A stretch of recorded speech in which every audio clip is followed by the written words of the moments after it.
আমরা মাঠে যাব একটাই শর্তে, বিসিবি থেকে ওনারা যদি আপনাদের সামনে এসে কমিটমেন্ট করেন যে ঠিক আছে আমরা গ্যারান্টি নিচ্ছি 48 ঘন্টার মধ্যে এই লোক থাকবে না বিসিবিতে।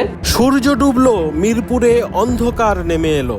দেশের ক্রিকেট ইতিহাসে একে কালো দিনের সঙ্গে তুলনা করাই যায়। এই প্রথমবার ক্রিকেটার বোর্ড দ্বন্দ্বে স্থগিত হলো ক্রিকেট। এবারের বিপিএলে ঢাকা পর্বের প্রথম ম্যাচ পরিত্যক্ত হলো বৃহস্পতিবার। সারা দিন নানা ঘটনা শেষে দ্বিতীয় ম্যাচের অপেক্ষায় ছিল ক্রিকেট প্রেমীরা, কিন্তু তাও বাতিল হওয়ায় দ্বন্দ্বের কাছে হেরে গেল ক্রিকেট।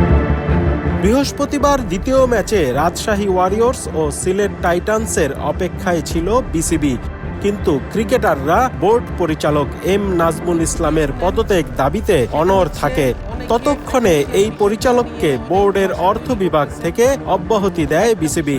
সঙ্গে দ্বিতীয় ম্যাচ না হলে অনির্দিষ্টকালের জন্য বিপিএল স্থগিতের খবরও বাতাসে ভাসে। তবুও ক্রিকেটারদের মাঠে আনা সম্ভব হয়নি। ক্রিকেটার অ্যাসোসিয়েশন অব বাংলাদেশ কোয়াব থেকে জানানো হয়, এম নাজমুল ইসলামের পদত্যাগ ছাড়া অন্য কোনো কিছুই তাদের মাঠে আসার পথ তৈরি করবে না। শেষ পর্যন্ত ক্রিকেটারদের দাবি মানতে পারেনি বিসিবি, তাই বরফও গলেনি।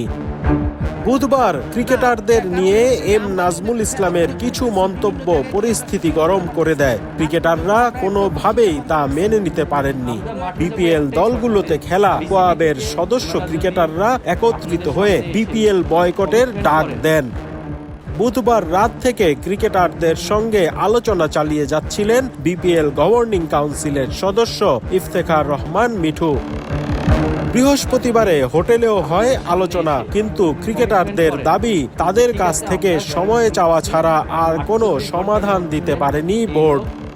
সেই সমাধান আর হয়নি। বোর্ড পরিচালক হিসেবে নাজমুল ইসলাম টিকে যাওয়ায় ক্রিকেটাররা বেঁকে বসেন।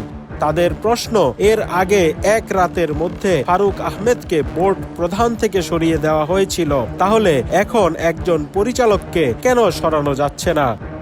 ক্রিকেট বোর্ড থেকে এর আনুষ্ঠানিক কোনো জবাব দেওয়া হয়নি। নাজমুল ইসলামকে পদত্যাগ করানোর ব্যাপারেও কোনো পদক্ষেপ দেখা যায়নি। শেষ খবর পাওয়া পর্যন্ত চলতি বিপিএল এর ভবিষ্যৎ নিয়ে ফ্র্যাঞ্চাইজি মালিকদের সঙ্গে আলোচনা করছিল বিসিবি। সেই আলোচনা থেকে কী সিদ্ধান্ত আসে সেটাই জানার অপেক্ষায় ক্রিকেট প্রেমীরা।